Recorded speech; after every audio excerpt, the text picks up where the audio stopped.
Decolonizing Africa starts with simple things. Starts with doing away with apartheid, colonial symbols, and colonial way of doing things.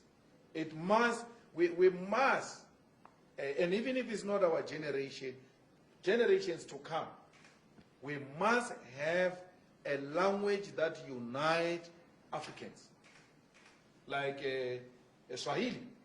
If Swahili can be developed and it become a continental language, and then we do away with speaking to each other in English.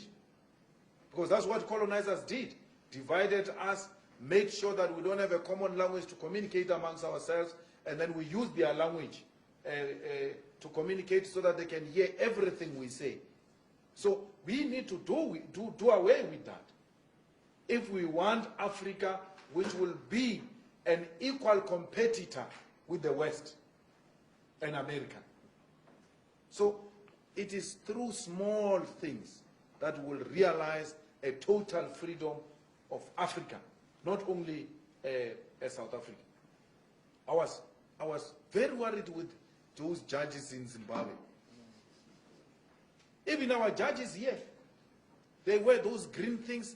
I don't know what do these things represent. What is that?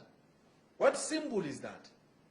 Does it mean when you're wearing this thing, you can only think when you're wearing a wig that looks like the hair of white people?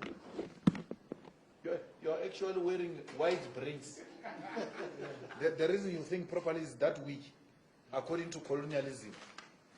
And then revolutionaries like ZANU-PF allows that to continue in Zimbabwe.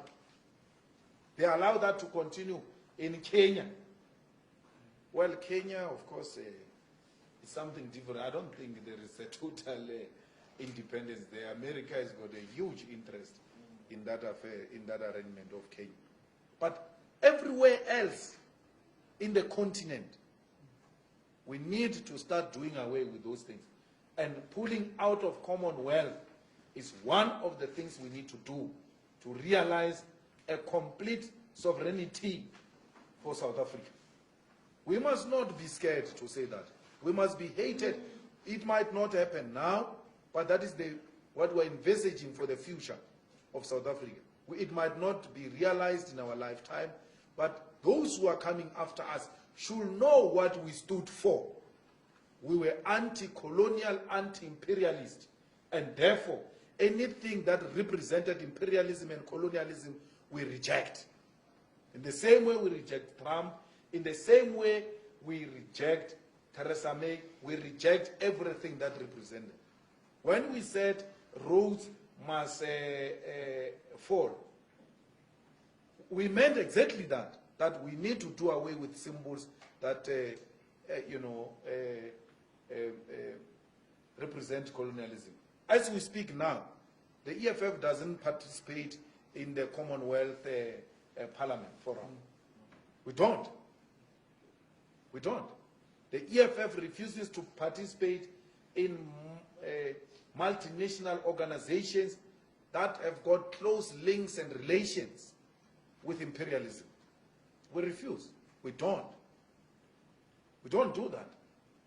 And our going to London, talking to business people in London, talking to business people in America, everywhere else, is not talking to imperialism. It's talking to individual potential investors. The same thing we can do in Nigeria. The same thing we can do in Kenya. We need a borderless continent. We need a continent with one currency.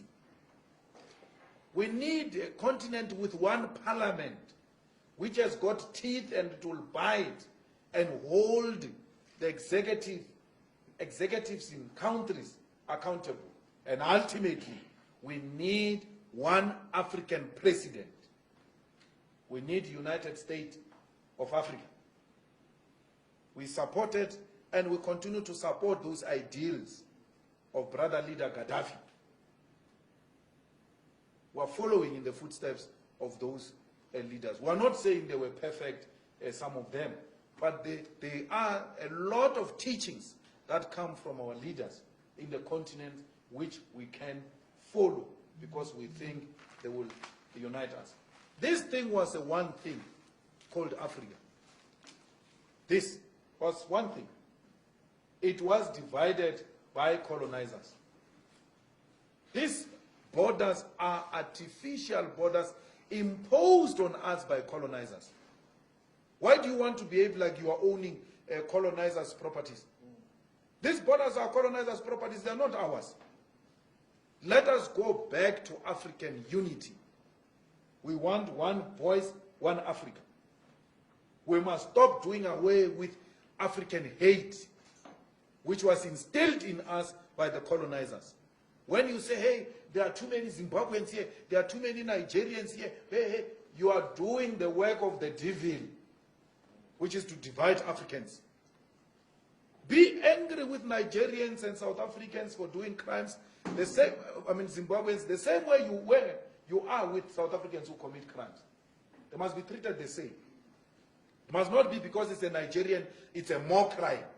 If a Nigerian kills a person, that killing is twice. As if the murder by South African is lesser than a Nigerian murder. It's wrong. Crime is crime. Let's deal with it as crime. When it is a white person in South Africa, undocumented, he's called an investor. Not only a white person, including Indians and Chinese. These Guptas didn't have proper papers here. These Guptas didn't have proper papers. No one dared called them Kwerekweres. No one. But if it was my African brothers, we're going to be called Kwerekweres because they don't have papers. Self-hate. It must come to an end. If it means making the EFF lose votes for that, let it lose votes. Lose votes on principle. Not on political expediency of wanting to appeal. This country belongs to Africans in the same way Nigeria belongs to South Africans.